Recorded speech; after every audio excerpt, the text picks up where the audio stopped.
अस्सलाम वालेकुम जी। तो आज मैं आपको अपनी बहुत ही मज़ेदार सी एक रेसिपी बताने जा रही हूँ।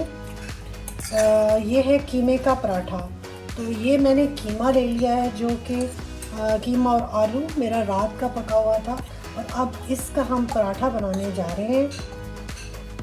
सबसे पहले हमने इस कीमे को एक फोक की मदद से, जो उसमें आलू था और कीमा था, उसको बहुत अच्छे से मैश कर लिया है, ताकि ये पराठे के बीच में हमें डिस्टर्ब ना करे तो अब हमारा ये कीमा और आलू जो था रात का बना हुआ, वो बहुत अच्छे से मैश हो गया है। अब हम बनाते जाते हैं इसके लिए पेड़ा।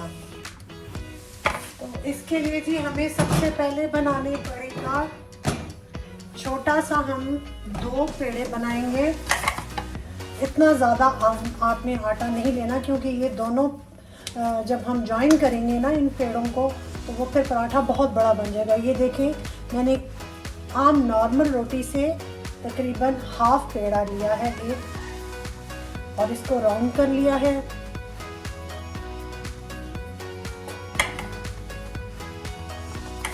इसी तरह इतने ही साइज का हम दूसरा पेड़ा भी लेंगे। इक्वल पेड़ा लीजिएगा।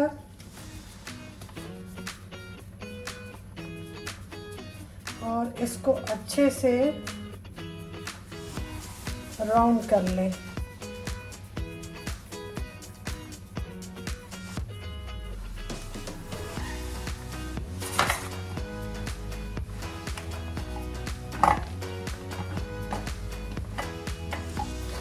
तो अब हमने इन दोनों पेड़ों को थोड़ा सा रोलर की मदद से बड़ा करना है, और हमने इसको इक्वल साइज में करना है दोनों को। एक छोटा एक बड़ा नहीं होना चाहिए, दोनों इक्वल रोल कीजिए, यानी दोनों की गोलाई तकरीबन एक जैसी हो।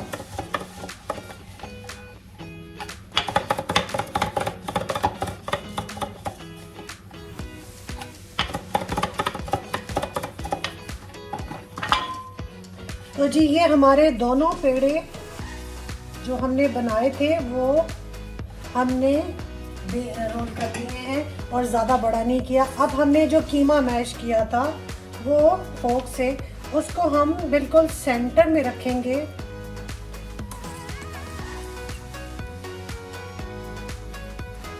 अच्छा, आपने ज़्यादा कीमा नहीं डालना, बिल्कुल इसको फुल नहीं करना, सेंटर में थोड़ा सा आपने कीमा डालना है। देखिए, हमने इसको डाल लिया। अब जो हमने दूसरा बनाया था, इसको हमने इसके ऊपर रख के इसको बंद कर देना है, और जो इसके किनारे हैं इनको हमने आराम आराम से प्रेस करना है, ताकि ये आपस में जॉइन हो जाए अच्छे से। थोड़ा सा खुश्का आप लगा लें इसको। अब हमने इसको प्रेस करते हुए किनारों से बड़ा करना है। तो जो अब सेंटर में आपका कीमा है, उसको आपने ज़्यादा ज़ोर से प्रेस नहीं करना, वरना वो साइडों से किनारों से बाहर आ जाएगा।